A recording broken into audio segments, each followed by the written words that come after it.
Yo, what's up, guys? Oh, man, I forgot my intro. Here, let's back that up. Let's do the intro.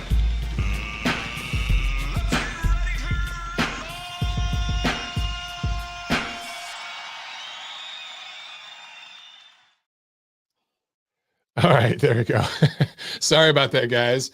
Oh, man. Okay, Friday is here, the Friday wrap-up. Let's talk about this thing with Tyson Fury, Deontay Wilder. The shit show continues. And before that, quick reminder, latest issue of Ring Magazine is out and about. And the next issue, due to hit stores very, very soon, with Manny Pacquiao, Errol Spence being the main feature on the cover. But this issue with Canelo on the cover, reminder that you get the special Showbox 20th anniversary, the new generation of Showbox edition. So I just want to put those out there. Also, a quick plug for my latest piece. Let me share my screen because I just love sharing my screen with you guys. We go to ringtv.com and you'll see the first news item. If you scroll down right here, fresh off upset win, Jimmy Williams is ready to face the junior middleweight elite. And Jimmy Williams was here in Atlanta a few weeks ago, fought Yuri Foreman. Yuri Foreman, remember, he was on my show, The Neutral Corner, right? He was supposed to win. It was the main event of a show here in Atlanta, and Yuri Foreman was the betting favorite. Well, Jimmy Williams crashed the party, scores the upset win, and now he wants to take on the best in the junior middleweight division. So I had a chat with him yesterday.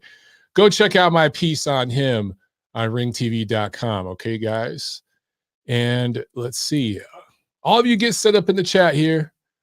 Make sure that you hit that thumbs up. And also, phone lines are open. Boom, there they go.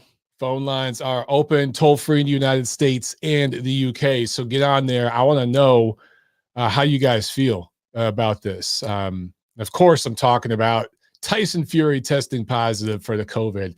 Man, by the way, I've got mosquito bites. I've been building a retaining wall in my yard. I've got a mosquito bite here, here, here, and then like one in my armpit. But who gets a mosquito bite on their neck, on their freaking Adam's apple? You know how bad that itches? And then there's one right there. Just the mosquitoes out here. And I wore a long sleeve shirt, and they got through that shit. These mosquitoes here are no freaking joke. Okay, I want to show you guys a tweet. That's it. Well, before I do that, let me just talk about what happened here and give you guys the latest and greatest information. So apparently Tyson Fury is tested positive for COVID, and the third fight between Fury and Deontay Wilder has been postponed. Now, the big question is, when are they going to do it? Well, next month, PBC has a big show between Pacquiao and Spence, right? And that's in Vegas as well. So you can't go in August. And then if Fury really does have COVID, you're not going to run it back a month later anyway because of the recovery. In September, I think that the venue is booked. It's all booked up for, I think there's like a big UFC show or something going on. There's a couple concerts. So this thing ain't happening until October. That's what it looks like. It looks like we ain't getting this fight until the fourth quarter. Very reminiscent of Teofimo Lopez and his mandatory defense of his lightweight crown against George Kambosos, which was supposed to have taken place, over almost a month ago on Triller pay-per-view in Miami. That got blown up due to COVID. And so now that's not going to happen. Remember, they were originally saying, oh, we'll come back in August. That's not happening. That's coming in the fourth quarter too. So you're going to have all these pay-per-views going against each other. Nobody outside of Wilder's Colt was asking for the Fury-Wilder, the third fight. No one was asking for that. Everyone wanted the total heavyweight unification between Fury and Joshua that was being negotiated. And then nobody really wanted to see, it's not a highly anticipated fight between Lopez and Kambosos, especially on pay-per-view. So those are two pay-per-view shows. At least with the Fury-Wilder fight, it was a pretty good undercard, which, by the way, all those guys now have to wait till October as well. So, man, the fourth quarter is going to be just crazy with these pay-per-views, man. It's a clusterfuck. And so there's a lot of conspiracy theories out there. And that's kind of what I want to talk to you guys about today. Again, phone lines are open, so get on and call, or you can just get on the chat here and I'll throw your comments up if I see them. Best way to get my attention is to hit me with something big and bright over there so it pops up and I'll get you on the screen. But yeah, so now some people are saying, and I honestly, guys, I don't know what the truth is because it's hard to trust anybody in this situation. Wilder's entire side has been fucking nuts for the last year and a half, right? Tyson Fury has always been full of shit. Bob Arum's full of shit half the time because he's a promoter. So I really don't know what to believe. I just don't know what to believe. So I'm hearing that Fury was vaccinated, both shots. Then some people are saying he was vaccinated, but only got the first shot, not the second, which is really hard to believe. If somebody went to all the trouble to get vaccinated and you only got the first shot, but not the second, and no medical professional would suggest anybody get vaccinated 2 weeks out from a fight. In fact, I've talked to medical people about this over the summer, and I've had several people in the medical field tell me, you don't get vaccinated close to an athletic competition like this because the vaccine's going to whoop your ass, particularly that second shot. So if Fury did get the first one recently, it doesn't make any damn sense to me because no medical professional would say, yeah, go ahead and get the second shot a week or two before the fight. Nobody would say that. If he did get the vaccine, then you would get both shots and he would have gotten it months ago before he went into camp because that's what any reasonable medical professional would, how they would guide an athlete. Hey, before you go into competition and start training, get this vaccine shit out of the way, or else wait until after the fight, then get vaccinated because the vaccine is going to screw you up. So that's the truth, number one, with the vaccine thing. So I don't know what to believe. Is he vaccinated or not? I don't fucking know. But number two, there's rumors out there that apparently several people in his team caught the COVID. So you have to, I think it's, I'm looking here at my notes. Andy Lee, Isaac Lowe, and Joseph Parker were people that apparently also had COVID. Now, again, I cannot confirm any of this. I'm just telling you guys some of the rumors that are going out there. So what you have is a situation where and I tweeted about this yesterday, the vaccine bros are really, really up in arms, and the conspiracy bros are really up in arms. And some people on Twitter are like, well, what's a vaccine bro? What is it? I'm just having fun, guys. Relax, okay? But there are people out there, and you guys have seen these people on social media, that if you haven't gotten your vaccine right now, they think you're an evil person and you should rot in hell for the rest of your life. That, whoa. Looks like my phone line just went down. Great. I'll have to call back into the phones, guys. Give me a second to do that. By the way, we are having a tropical storm out here. So, yeah, hopefully things don't get too fuzzy here. You guys can hear me okay. But I got to put that up on the chat.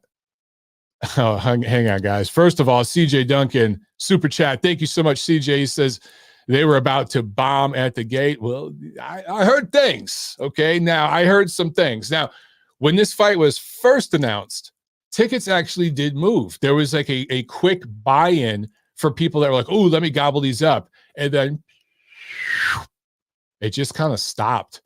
And the closer it got to the fight, where they thought the walk-up would be really, really big, that shit really slowed down. So the initial buy-in was good. But that secondary buy-in was not going according to projections. That's what I've been told by ticket brokers that I know. Sean Thompson says Italy is going to spank England in the final on Sunday. Yeah, you know it, baby. That's going to be fun. And I can't drink. I can't even have a drink. I just have to watch it and stay sober. Damn it. All right, you guys are going to have to listen to me call into my damn thing here. Hang on. Or maybe I can mute the whole show. I don't know. I always screw this up because I don't know what the hell I'm doing. That's how professional I am. Let's see. I need a producer. I really need a freaking producer. Thank you for calling Call-In Studios host and call screener line. Please enter your show or meeting number and press pound. Hang on. Enter your 6-digit PIN number. Welcome, host. All You right, are now I in think the we're host back. room and can manage your callers from the Call-in Studio web All right. interface. Hopefully you guys didn't hear too much of that. All right. So I saw some of you guys were on the line. Call back. And actually, I wanted CJ to call in because CJ lives in Vegas. And we were just talking last night over text where he was saying that there was not a lot of buzz in the city of Vegas for this fight. And man, this fight was 2 weeks out and there wasn't too many people talking about it. So I definitely wanted CJ to call in and give his perspective as a guy who lives out there and is very, very well versed in the fight scene and understands the way these things work. So he would know if the buzz is legit or not. But again, from what I'm hearing, original buy-in good, and then kind of a drop off there. All right, so where was I?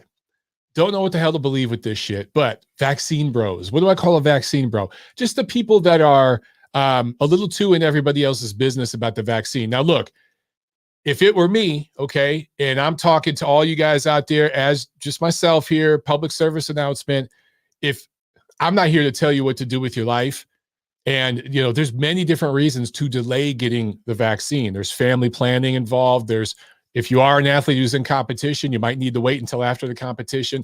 There's different reasons why medically you should postpone it. But if you're somebody who's elderly, you're somebody who's overweight, you have comorbidities, you're at risk, just get the damn vaccine. Just go do it, man. Okay. But I'm not a vaccine bro. Or Gideon, he's talking about the Corona bros. Yeah, man. The Corona bros with their just fear porn, man. Corona's going to kill everybody. Meanwhile, we're all doing better. Everything's going to be okay. It's a real thing. That's what I mean by the conspiracy bros. So when I tweeted the vaccine bros and the conspiracy bros, there's the flip side of that. There's both extremes, right? There's people out there that think COVID is completely made up. It's just a completely made up thing, or the vaccine contains a microchip that the government can spy on you and read your thoughts and all kinds of crazy horseshit. So both extremes can suck my dick. That's what I was talking about in that tweet. So a few of you, just to explain. Wow, J&M on the chat. He says it's 6 a.m. here. Damn, dude. Where are you at? 6 a.m. I'm thinking because UK is what, 10 p.m. about 10 p.m. I think for you guys over there. So for 6 a.m., you're way over there, dude. Way over there. Joe Six Fluffy in the chat says Joe Six Pack and Vaccine Bros. See, I appreciate that you guys get my sense of humor. Okay, there are too many damn people on Twitter and stuff that get so offended at shit and just don't get my sense of humor. Oh wow, Hamed in the chat says R.I.P. Seb Eubank, brother of Chris Eubank, died. Wow, I didn't know that. That's really sad. Yeah, rest in peace. Did not know that. Hamed says, if COVID is real, what is the conspiracy about it not being real? Hamed, just some people think that COVID isn't real and this is all a hoax by the government to control people, that kind of stuff. Look, man, again, there are extremes on both ends, right? The Corona bros thought that there was going to be, in the United States, over 100 million deaths, and it was going to kill off almost half the population because that's what CNN told them to believe. And people freaked out. And friends of mine who are really smart, family members of mine who are smart, sensible people, locked themselves in their house for a year. It was kind of scary to see people react like that, but the media is very powerful. Gideon in the chat, super chat. Thank you so much, Gideon. He says, we are both military, so we probably get injected with the Rona while we were, yeah, who the hell knows, bro? Who the hell knows? I know that they stuck 1 million shots in my ass when I was in the Marines. I'm sure you experienced it too, man, where you're in that room and there's like 3 or 4 nurses around you with needles and they all just boom, boom, boom. They pick an arm, they pick a butt cheek, and they stick you with 4 or 5 needles at once, man. When you get those inoculations, they're not nice with that stuff. Oh, JW, I'm an Aussie. That's right, brother. That's right. You are an Aussie, mate. That is right. Vegemite sandwich. My accent's horrible. That was, hey, you've heard worse from callers on the show. You've heard worse. All right, let's jump to a call. And honestly, guys, I'm straight up freestyling today. Okay. So Yeah, anything goes, whatever you guys want to talk about. But I figured you guys want to talk about this Fury Wilder thing. I'm so over this damn soap opera. I really am over this damn soap opera. I can't wait till the damn fight happens. All right, let's jump to the phones. Let's go. 513. 513, you're on. What's up? Hey, Michael. How you doing? Good, good. How you doing? Just at work. Got the news. Big bummer. Given the fact that we're actually getting action in the heavyweight division and just all falls apart again. I'm not being a conspiracy theorist. I just think it's a little convenient that these COVID outbreaks have been happening at gates that are about to bomb or not being as financially successful as they predicted. I just wanted to get your thoughts on that. Yeah, look, it's possible that this is all showmanship. I don't know, man. I mean, if there's no buzz for this fight right now, if there's limited buzz, is there going to be more buzz in October? I just don't know what to believe at this point. By the way, someone on the chat says your walkie-talkie sounds bad. You do have a pretty bad connection, bro. Hold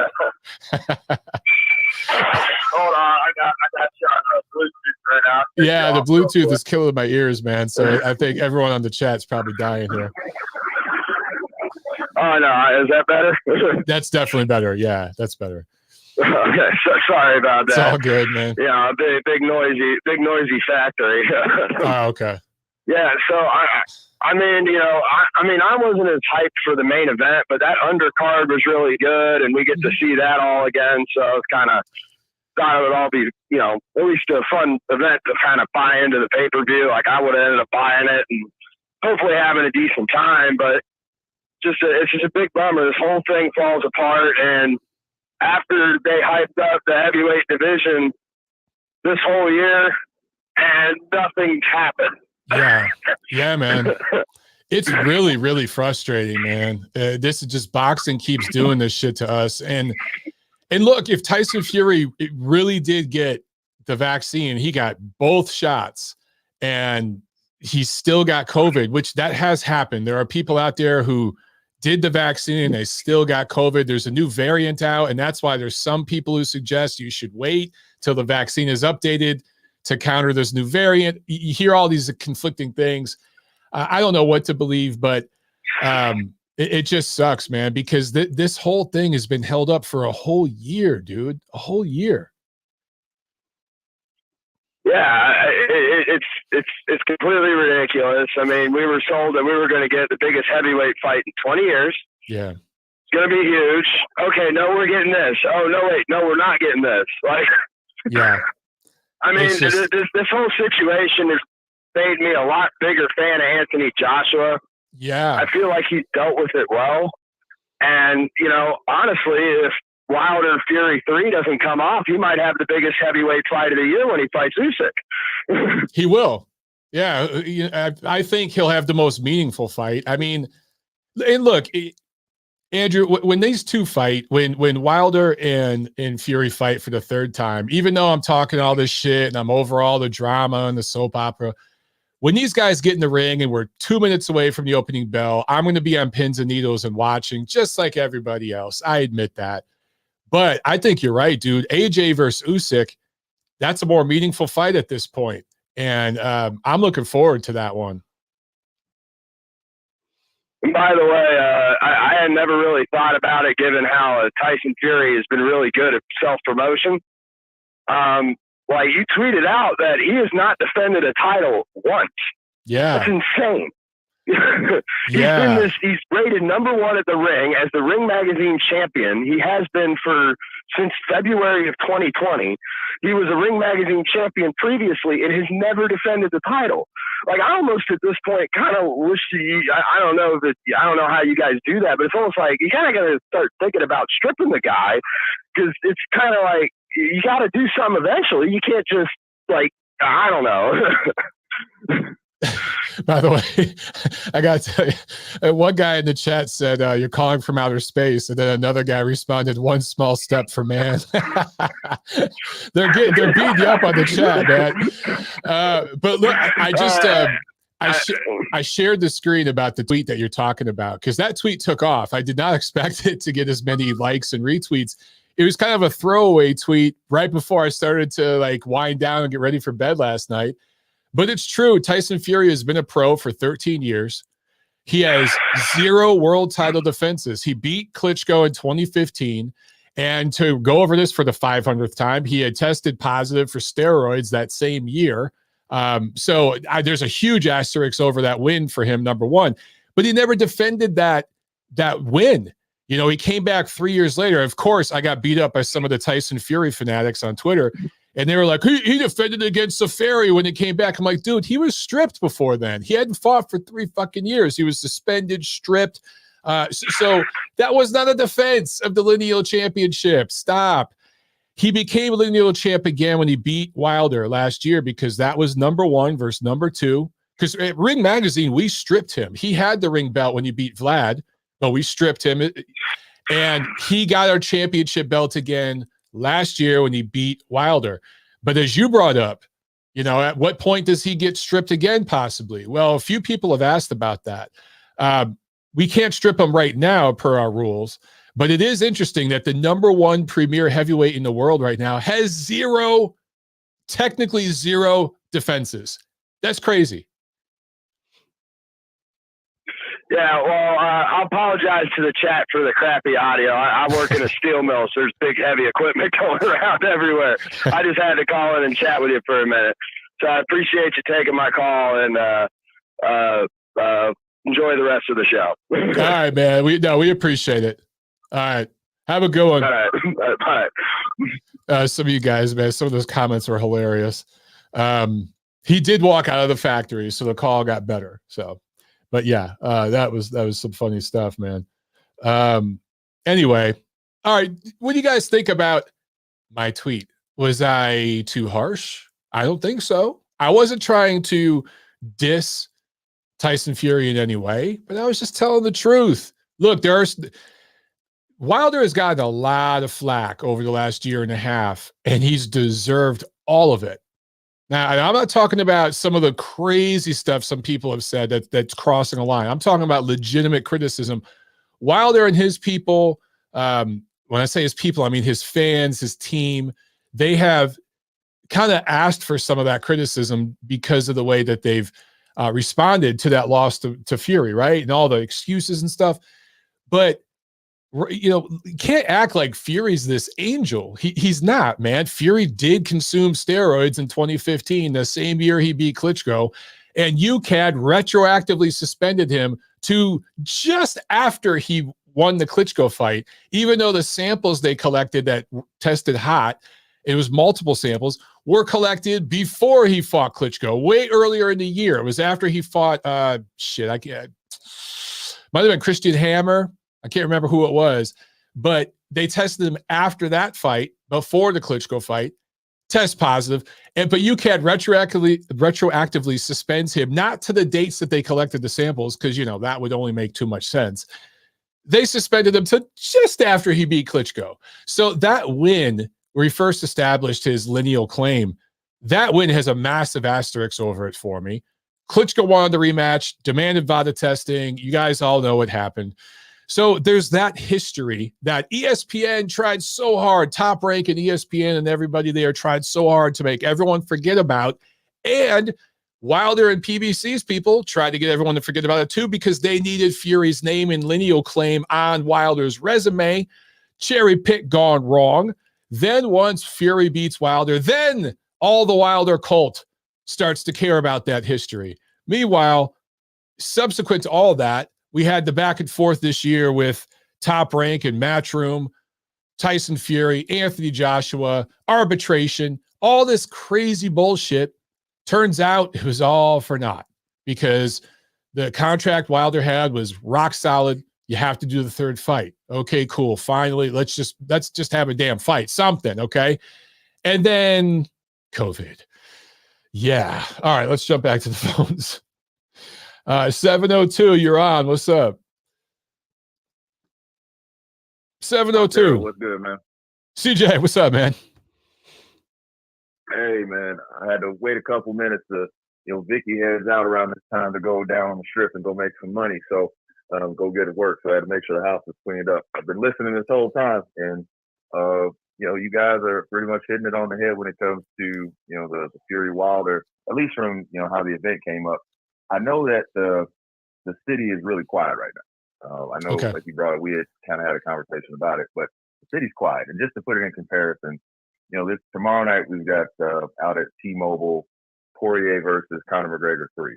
And it's a fight week usually going on that same time, like International Fight Week for MMA. You go anywhere around like 5 miles near the strip in each direction, you're at least going to get some kind of billboard, some kind of signage. You'll be able to see it from the T-Mobile banners they push over by the freeway. You saw absolutely nothing coming into the Fury-Wilder week. And then just knowing how they kind of had to compress that fight together with the litigation, and that it was right around 6 weeks when they first announced it. And it just came off where they were going to press it. And they made it seem like they didn't need to have a whole lot of marketing push behind it. And that was a lie to begin with. We all kind of knew that because it seemed so long ago, man. But, the pandemic ago, they had Fury and Wilder on every Fox and ESPN commercial. They had them on first take, second take, third take, highly questionable. And they still did even cap $1 million, I think you said. It's like 900 or something. Yeah, man, they promoted the hell out of that fight too. Both sides did a great job promoting that fight. Exactly. Yeah. And they both ended up, getting paid, handsomely so. Somebody's got to foot that bill. And if you're not going to get a real gate, and most fight fans know Vegas, we get fights in the summer, but it's not prime time because Vegas, go figure, it's 119 damn degrees out here today. Not everybody wants to just come and roam around, especially if it's for a fight that you're not opposed to seeing, but it's not the fight that we all wanted in the heavyweight division. Yep. So it makes sense that somebody, and knock on wood, you want to make sure, allegedly and all that, if somebody got sick, you hope they recover, fully, because that's not a joke. But it'd be different if they would have said that it was, knock on wood, that it was Tyson Fury that would have gotten COVID. Okay. Then there's more legitimacy to the fact of he could potentially have taken a little bit longer to come back, because you brought up eloquently enough a couple of times about what's supposed to be going on with Tio Lopez after he contracted COVID. But from what you've gotten out of reports and what others have been reporting, it's the people around Tyson Fury. I mean, you could still project to put a fight on, and just that jump for them to go from saying that they could put the fight on in less than 3 weeks of a postponement to now October. There's not a lot of sporting teams that are here, and they were already using the MGM Grand Garden, which it's not where the NHL team plays at. So you don't have anybody that's going to be in that building to where you couldn't go in, and they could bump a concert off of it if there was somebody that was coming in, a fill in the blank young whippersnapper, or some pop star that was going to be in there doing a show. They could bump them off of a weekend to be able to get that fight back. If we were going to go conspiracy theorist hat, Uncle Al didn't want to start spending somebody else's money to do 2 pay-per-views, and he's going to bankroll Pacquiao Spence to try to eke some of that money into the Fury-Wilder fight. It's feasible. Yeah. What do you think about the conspiracy theory, man? Because I try I try not to get caught up in that shit. I try to take everybody at face value, but with this fight and that Teofimo Lopez fight, the COVID, well, for Lopez, I think he tested positive the week of the fight. And then this one's 2 weeks before a fight, not 2 months before, 2 weeks before. It just, I don't know, man. It just, is COVID the latest excuse to delay a pay-per-view? I mean, dude, we've heard so many excuses before in boxing to delay fights that weren't selling well. I mean, I don't know what to believe. Yep. And it's a sad thing that, because like you brought up, COVID does have some realities, and there's a lot of folks that lost their parents and their loved ones that they're not going to get to see tomorrow. So the fact that is boxing so unscrupulous that they wouldn't use something like that to postpone? Absolutely not. Boxing loves to play in kind of like the red light district of, things that are considered sustainable and respectable, but we all love the sport. Yeah. Bob Arum just brought up that big deal when Teofimo Lopez was announced about having the positive COVID test. He was ranting and raving to any media outlet that would stick a microphone and a camera in front of his face to talk about how poor of a production it was with Triller and how irresponsible was, T.O.'s team, that. He's been real quiet in them streets about Tyson Fury his team catching COVID, hasn't he? Sure has. And there hasn't been an official announcement that I've seen. Yeah, Yeah. that ain't by coincidence. And I'd say because of like way back in the day, when my folks were, more so in the meat and potatoes and behind the scenes of the fight game and the promotion, there are stories that you got to hear, when you got older, or just that you got to see. And there was always a little bit of manipulation. If a fight card didn't make sense, you could find a way to postpone it, because who's really going to challenge you about if somebody really did have COVID or not? Because at the end of the day, it's something that's real that's going on. And then there's still HIPAA in there too. It's just, it looks bad. And when a lot of you good folks that were out there initially bringing this story to the forefront, you guys talked about it, that the fans were truly the ones that were getting hosed, that y'all are trying to throw all these pay-per-views back to back to back to back to back during a pandemic, and it ain't necessarily the prime fight that you want to see. If this is any kind of residual change, I'm glad at the fact that the fans and the people are showing like we're not just going to be idiots and just pump money off. Yeah. Y'all might have to figure something else out. And again, that Wilder Fury fight, it wasn't a fight. It's not a bad fight. It's just not the fight we wanted to see. And it's a trip to think that out of this big summer series of fights that happened in Vegas, where Bob Arum and Top Rank, they took the money and ran over to Virgin Hotel, the best overall response locally, and even just the view of the customer that was around of being at the event during that time, it was probably with Matchroom over at Mandalay Bay, was the Devin Haney Jorge Linares fight. And I remember you saying that you're allowing you let Eddie Hearn come in and be able to run the best overall looking event during this whole time. And even still to this point, that's still going to probably be the best event of boxing that's gone on. But at least it was something that was considered affordable. PBC stepped on themselves a little bit trying to do a pay-per-view during the summertime with this and just microwave this fight, which, like you brought up, they already knew that there was some litigation that was rock solid. So it just looks poor on both sides. Mm-hmm. But this right here doesn't add to it. And if anything, it adds more to the notion that something just didn't necessarily smell right. Because they're starting to starting to see these little leaks of videos of, Manny being in town and, Earl's training. They're starting to do these little side vignettes, and Mark Kriegel's about to start doing his little, spin pieces about these fights. Yep. We were 2 weeks out from Fury-Wilder, and you didn't see any of that. So they had the resources for it. There's no, you don't want to ever say never, but I highly doubt that they didn't know something was about to be wrong. And the only thing that you could kind of save face by saying, even if it is really bad doing it, is saying that somebody got the wrong. Yeah. I can't disagree with any of that.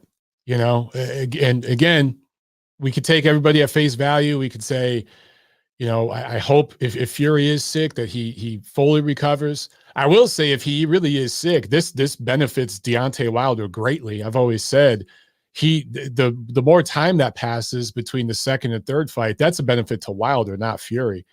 But if Fury's going to be recovering from the Rona, if you take this at face value, that's going to help Wilder even more. The odds are going to shift on this third fight. You're going to see the bookmakers change some of these odds. But let me ask you this, man. October, I'm trying to look at the schedule. Like what's in October? I guess nothing yet. So I guess they're going to go if they go in October, there's of course the Spence and Pacquiao pay-per-view in August.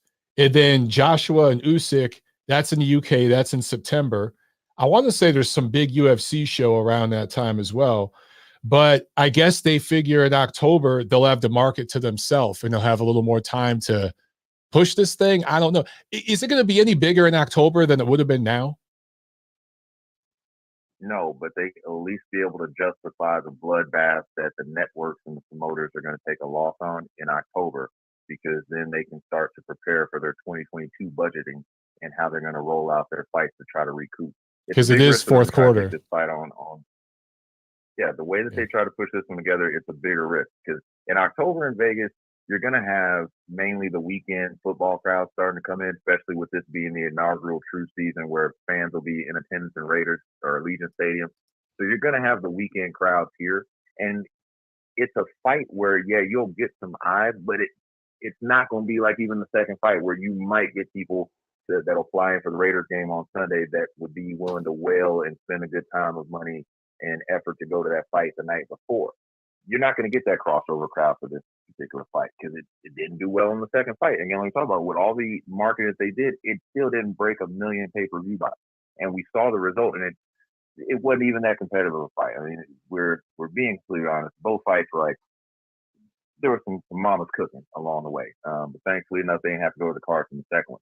To that point, though, if Tyson Fury really does have Rona, it does benefit Wilder because you would think it would make Fury have to not move as much because the one thing that seems consistent when people end up getting this unfortunate, disease and go through their immune system is that it deals with their lungs. Yep. And that's the thing that his endurance will have to get back. So that's going to be like I said, to Wilder's preference because, Fury's not going to be able to be slithery and move around all that. And, he's not going to have his lungs. Quarantining. So he's not going to have his lungs. And he's an obese guy by nature, right? I mean, he's not a body beautiful. So it's going to put some weight on him. He already had a spare tire coming in to camp for this third one. So, man, I think that this is a benefit to Wilder big time if it's real.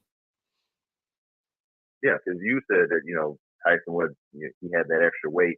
I would say he has to quarantine in Vegas. He won't be allowed to go to the UK and hang out with Billy Joe Saunders and get nose spray, allegedly. Yeah, allegedly. Yeah. I'm trying to protect everybody on this call. I appreciate it, man. I appreciate it, brother. Yeah. Yeah, man. Good stuff. The big fight in Vegas. Vegas we'll know how Vegas will recover for true big fight if and when Canelo decides to do his September fight here. Because he can sell against Caleb Plant with anybody, and if he decides to pick anybody else, he'll still sell. And he will be the person that will truly let the fight fans know in Vegas if the fourth quarter is going to really have any events out here. Because if Canelo can't sell, there ain't no way in hell they're going to bring Fury and Wilder here. And, the Pacquiao Spence will be a good barometer because of summertime fights. But the true barometer of where Vegas is going to be for quarter four, going into quarter one, where it's prime season with weather and with occupancy with a lot of the properties here where they're trying to do deals, it's going to be how Canelo plays out in September, which is another person where they haven't necessarily announced what they're going to do. And yeah. If you want to leave with one other conspiracy theory, I think all this has a connection to it's tough to keep generating money when allegedly y'all spent like $500 million on the initial seed funding and just keep running through contracts and deals. Like eventually that money has to be pulled from somewhere else. Yep. And you can't keep robbing from Peter to pay Paul. There's one common denominator in all these potential fights. One common denominator. It is what it is. Yeah. Hashtag thank Ohio. You said it, man, not me. You said it. And I respect that he's doing what's right for the fighters, but there's the business of boxing. We're starting to see some of that trickle effect off of this year. And hedge funds, but they have a difficult time trying to put money together right now. When money's flowing in the economy, they can kind of slide some of these jumpers in last minute. But hey, some of these hedge funds, some of these calls are being called back on those resources. So they can't justify sitting there throwing out a $50 million better to try to see if this fight can return a gate of $75 million. I mean, that's bad money. So we'll see. We will see. Man, great stuff as always, CJ. I've been on the line here for a little bit, man.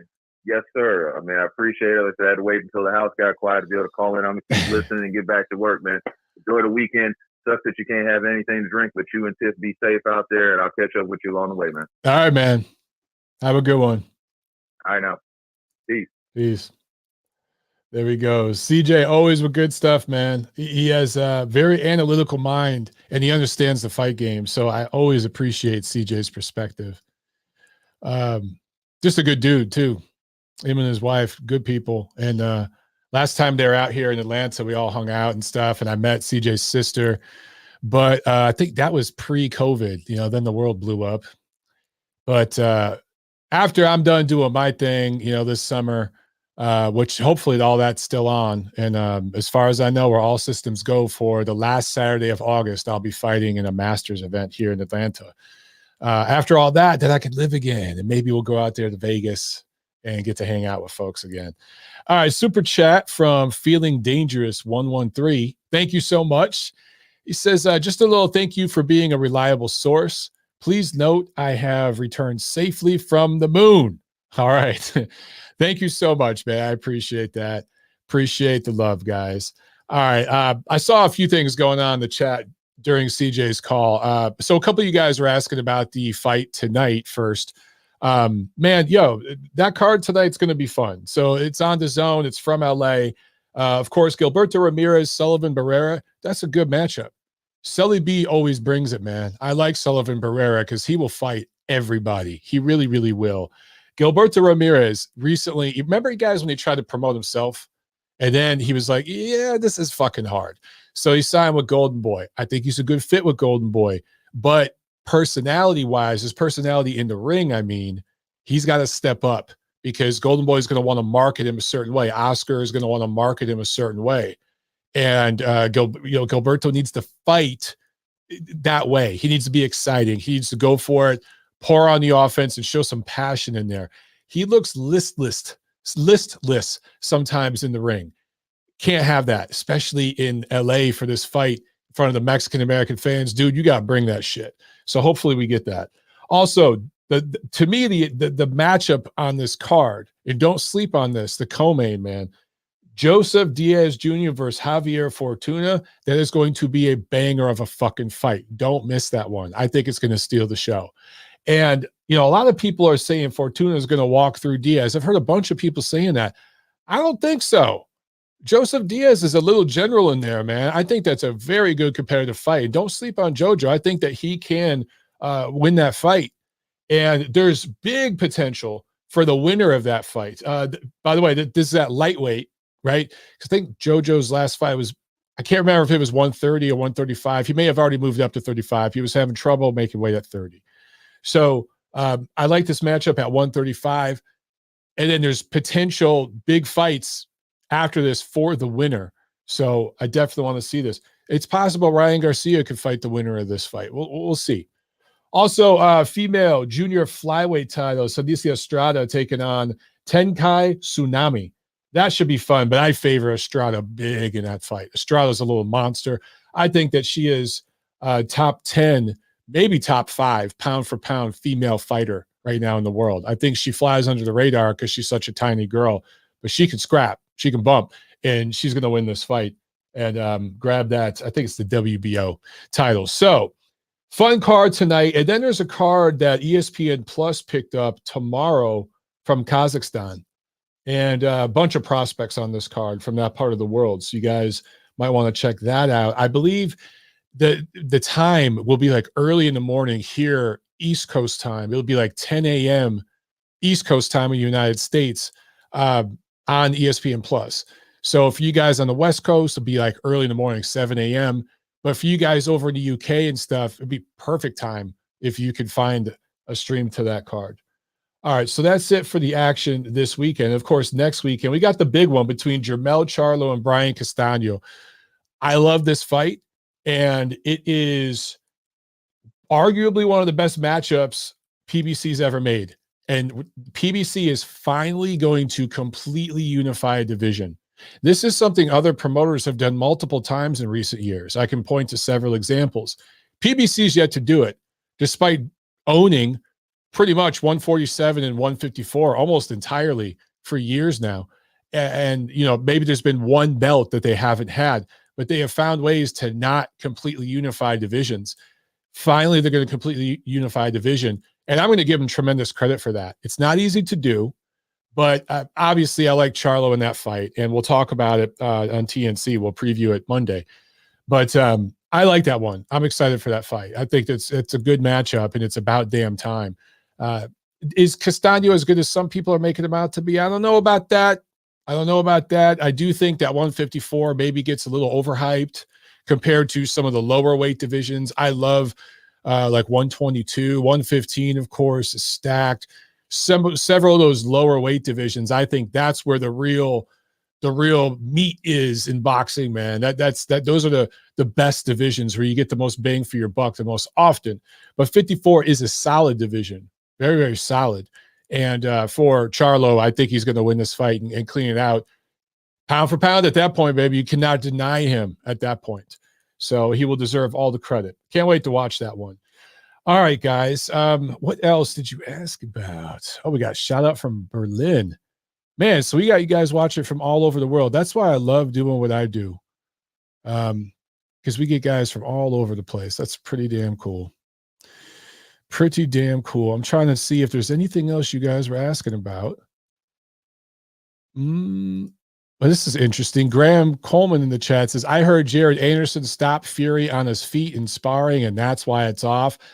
I've heard those rumors too. It's just a rumor. I don't know what to make of it. There's, guys, sparring rumors go back to the beginning of boxing, you know. Yeah, Hawker Mustang in the chat says, when AJ was stopped by Andy Ruiz, all sorts of rumors came out saying that he had just been knocked out in training. Yep, there's that too. So, look, if that's the case with Fury, then I get this. I just wish there was a way to not involve COVID, because the whole COVID thing and the vaccine thing, as I said at the beginning of this show, guys, it's just so political. As that everything else, the media takes everything in our society and creates an us versus them paradigm, so that there's only two sides you can take, one of two sides. It can never be nuanced. You know what I'm saying? They just love doing that so that you get two groups fighting against each other. It's like the media loves to do that. Wow, I'm going way back in the chat here. 1999 says, imagine thinking Fury versus Safari is a title fight. Exactly. But I had people on my Twitter feed responding to my tweet about Fury never once defending a title that were beating me up, saying, well, he fought Safari. He defended the lineal title. First of all, Safari was like a super middleweight. They call him a cruiserweight, but get the fuck out of here. That guy was tiny. Zach D in the chat said, Prograis Garcia. They're talking about it. They're talking about it. I like that matchup. And then Usyk versus AJ. That one's happening in September. I loves it. I think that one's great. Although, you know, a lot of people are saying, you know, favoring Usyk. I don't know about that, guys. I don't know about that. That is that's tough. I just don't know if Usyk has the power or the strength to keep Joshua off of him. If Joshua could roll downhill and just work behind the jab, just 1-1-2s, and then time Usyk coming in, ducking down and get him with an uppercut, kind of like Canelo did to Saunders.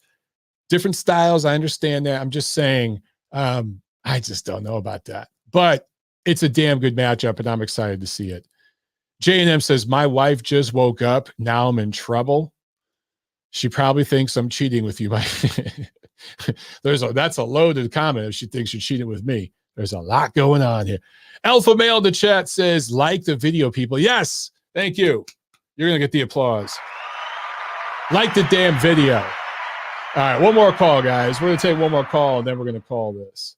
Let's jump over to the phones. And let's get 805 on. 805, what's up?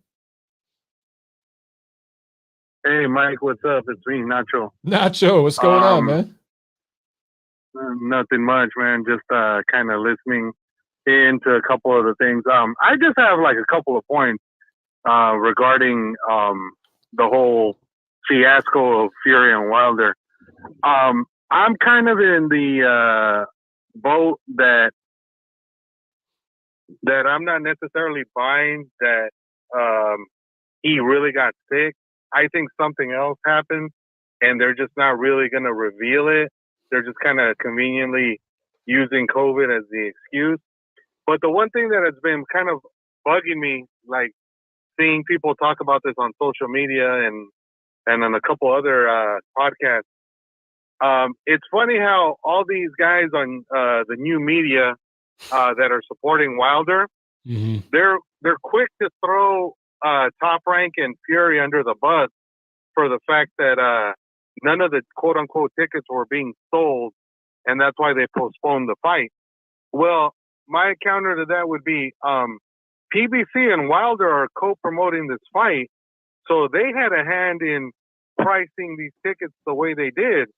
So why is it that people are throwing Top Rank and Fury under the bus like they're the ones running the entire promotion themselves? Like, it's just funny to me that they're acting like Fury and Top Rank were the ones who priced these tickets the way they did, and in reality they didn't. And it just seems like the new media is acting like Wilder and PBC had nothing to do with these ridiculous prices for the tickets. And I don't know, it just feels really convenient that they seem to forget that Wilder and PBC had a hand in the pricing of these tickets, but they want to put all the blame on the other side. I mean, go figure. Well, it's almost like they got an agenda or something, you know? Yeah, I know. Wow, who would have thought that, right? dude. This is the truth that they're not talking about. Okay, and I just want to get this in here before I forget. You know, Top Rank and Fury were willing to do the third fight late last year in the fourth quarter when boxing had come back. They were going to do it in the bubble with no crowd, and they go pay-per-view.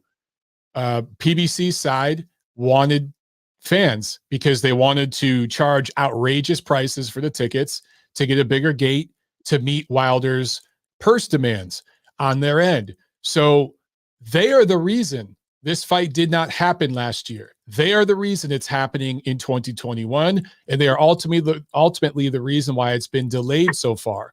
That came from PBC's side. Top Rank and Fury was trying to do it last year.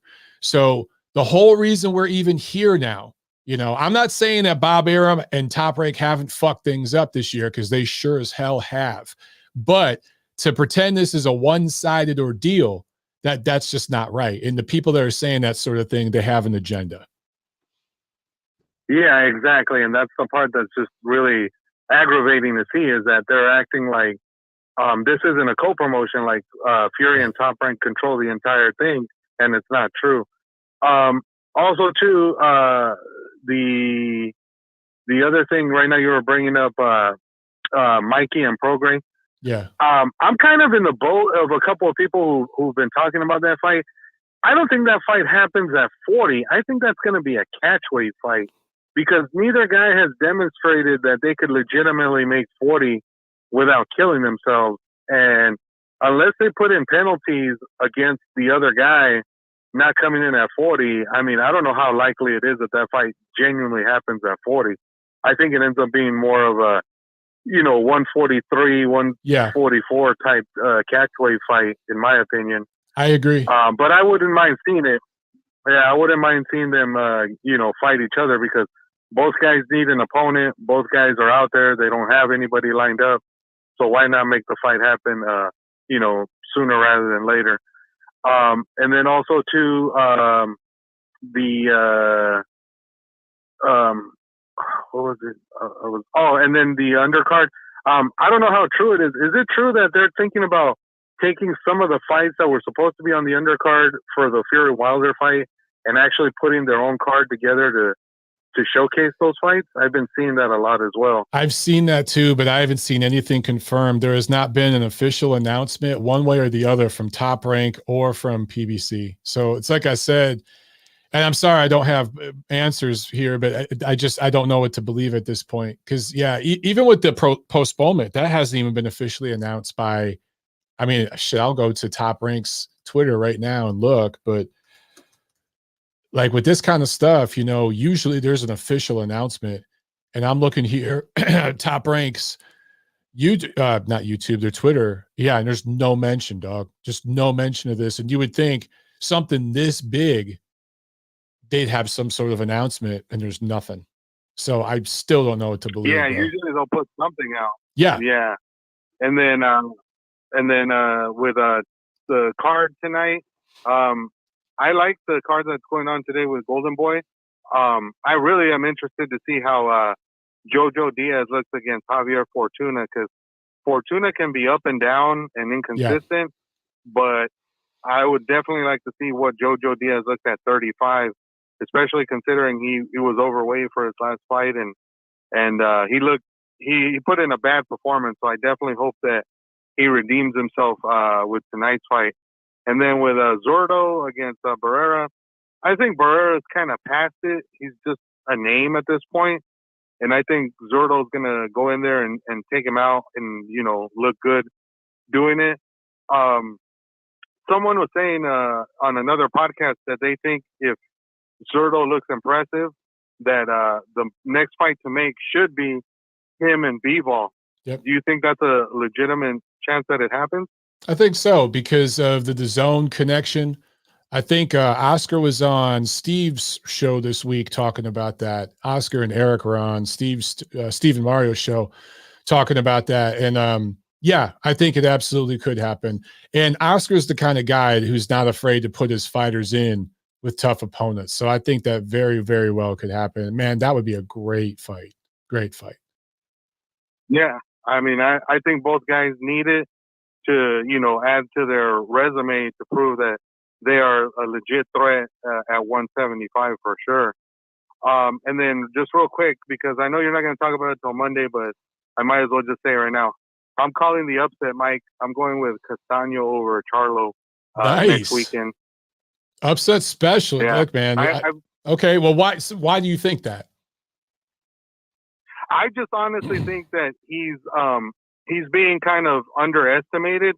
He has a legit resume, like this is a dude who's proven that he's willing to go on the road and take on a guy in his on enemy turf, and he's gotten kind of screwed on a couple of occasions. Like I thought that the most obvious one was against Michel Toro in France.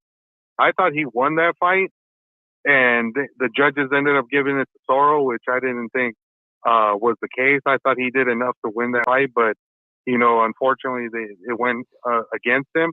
And then the other one was against Lara. And I thought against Lara, he put a beating on him, and they gave Lara some home cooking and let him escape with that, And so I just think he's the more battle tested. He's the most battle tested guy that Charlo has faced, in my opinion, out of all the guys he's faced recently. And I just think he's going to come in there and he's going to go after Charlo. And I'm curious to see how Charlo responds, to his attack, because he can mix it up. He's a good boxer and he's got solid pop. So I think he could legitimately give Charlo problems. And I just think that he's going to find a way, I think, to finally get one to go his way. I love a good upset, man. So if you're right on that, then we'll give you full credit here. You called it here on the show. All right. Yeah. Cool. All right. Okay. All right, bro. All right, Mike. Just wanted to call in. Thanks. Thanks a lot, man. Have a good weekend, Nacho. Yeah. You too. Good calls today, man. Good calls. All right, guys. So one last item I'm going to hit real quick, and then we're going to sign off. De La Hoya, Mendelli in the chat says, De La Hoya dropped good tidbits of info and interviews this week. He set the date of September 11. He also said maybe the 18th, though. So he says he's either going to fight on the 11th or 18th. It really depends on what Canelo does. And then he said the Tank pay-per-view got 100,000 buys. Now, a few of you guys have asked about this. I'm not going to get into the whole pay-per-view discussion, the pay-per-view buy bros, not going into all that. I will say, and we'll talk about this on TNC. I will go into a little bit on TNC, but people in the media are saying Tank Davis did 215,000 against Barrios, 215,000 pay-per-view buys, and that quote unquote outperformed his card against Leo Santa Cruz. Problem is, they were reporting that one did like 250, 230. Or no, I'm sorry, 225, 230 last year. So how can it outperform if it sold less? It kind of shows you that some of these mainstream media types, look at the people that have been getting certain jobs recently and the networks they're getting jobs at and the agenda of what those networks are pushing right now. And just do the math, guys. These things are connected, okay?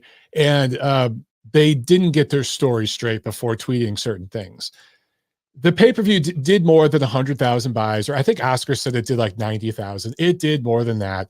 It didn't do 200,000 though. It was in the upper 100,000s. So somewhere between 150 and 200. But honestly, we're nitpicking over 100,000 pay-per-view buys. Seriously, right? And people in the media are nitpicking over 10, 15,000. Decades ago, we were nitpicking over millions. We were nitpicking over hundreds of thousands, right? Depending on sources and stuff like that. Now people are nitpicking over 5,000, 10,000, 15,000. It's kind of sad where it's gotten to. And there are people out there trying to tell all of us that a guy who sells 170, 180,000 pay-per-view buys is a superstar. Now, to be clear, I think Davis's fight with Santa Cruz did sell a few more, maybe 20,000 more, because Leo Santa Cruz does carry somewhat of a name.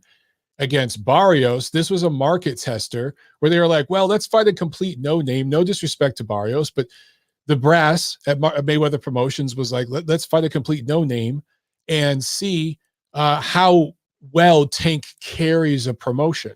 This was, look at the undercard and everyone who fought on this event. This was 100% Tank Davis, and it didn't crack 200,000 buys. So is Tank Davis a star in a particular niche audience? Yes. Floyd Mayweather has marketed him to his fan base, to the hip hop community, pockets of the African American community. It's so stupid the way the media looks at the African American community as a monolith, because it's not. It's very diverse, but there are pockets of the African American community that Tank Davis is popular with, in the hip hop community, in the reality TV community, the Floyd Mayweather's fans, because he's Floyd's guy. But what you'll hear a lot of people say is, oh, who's that little dude that hangs out with Floyd? Yeah, I saw a clip of him knocking some guy out the other day, some Mexican dude. Yeah, I like that guy. That's pretty much how people talk about Tank. So they know about him in certain niche communities, but he's not a crossover superstar. Stop with that bullshit. Just stop. Hamed is asking if I will load this on Spreaker. Yes, I will put the audio up there on Spreaker, and I will make sure I do that tonight, because I love you guys. All right. Have a great weekend, everybody. And Monday, we'll see you on Ring's YouTube channel for TNC. TNC is back. All right. All right, guys. Peace.